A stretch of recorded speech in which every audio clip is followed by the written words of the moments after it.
Makulimlim na naman kaaro at mukhang uulan na naman kaya iluto na natin ang isa sa request ng aking mga followers. Agay! For today's video ay magluluto ako ulit ng gulay. Dahil yan ang isa sa request ng isang followers. At syempre dahil tumigil ang ulan, ay sinamantala ko na rin magluto kaaro. At sakto naman na may iba't ibang uri ng gulay kaming nabili dito kanina kaaro.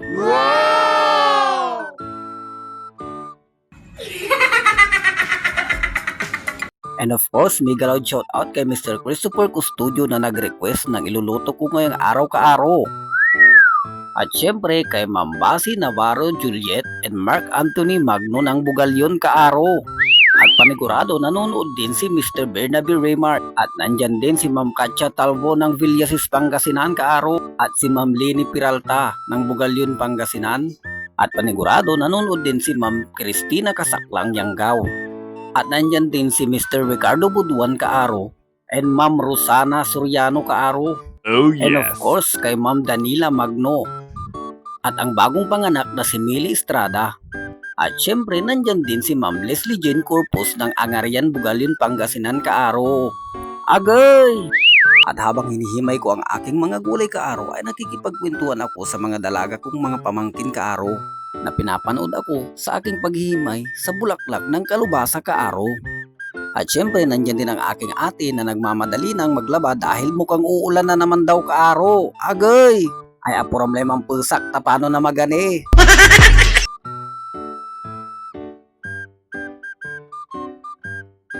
Ay syempre dahil may bulaklak ng kalubasa ay mayroon ding talbos ng kalubasa kaaro. Yan ay fresh na fresh galing bukid kaaro. Dahil dito sa amin ay may nag-iikot na nagtitinda ng gulay tuwing umaga kaaro. At syempre nandyan din ang ating pangmalakasang kapas-kapas kaaro o bunga ng bagbag kong kaaro na pinakita ko na dun sa nakaraan kong video kaaro.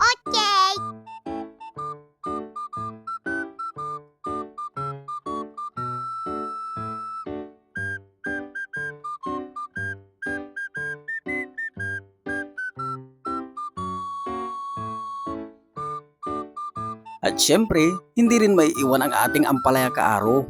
Dahil dito sa aming probinsya ay sagana sa ampalaya at hindi yan talaga nawawala sa mga ganitong lutuing gulay kaaro. Oh yes. At dahil kulang pa daw ang talong ay naghiwa ulit ako nito kaaro.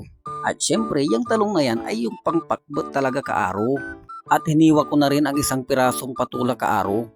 Dahil syempre masarap din yan isama sa mga ganitong gulay o mga ganitong luto kaaro. Yan pala ay binigay lang sa akin kaaro. At para sa aking pag-isa, syempre hindi naiiwan ang ating kamatis kaaro pandagdag ng lasa.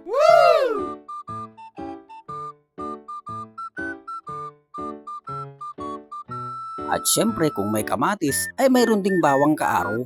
At dahil tapos ko nang nahiwa o nahimay ang aking mga gulay kaaro ay sisimulan ko nang mag-isa kaaro.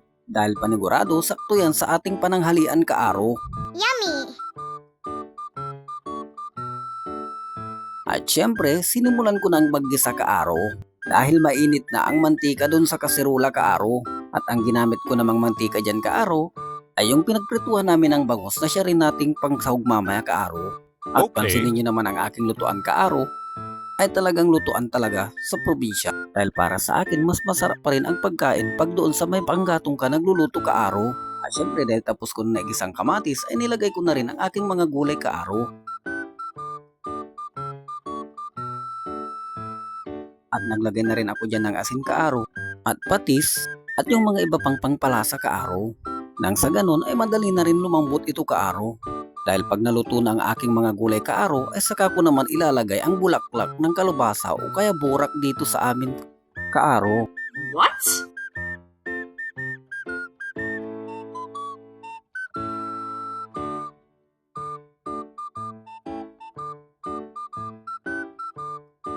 At dahil luto na ang aking mga gulay kaaro ay nilagay ko na yung bulaklak ng kalubasa at talbos ng kalubasa kaaro para naman hindi ito masyadong ma-overcook kaaro.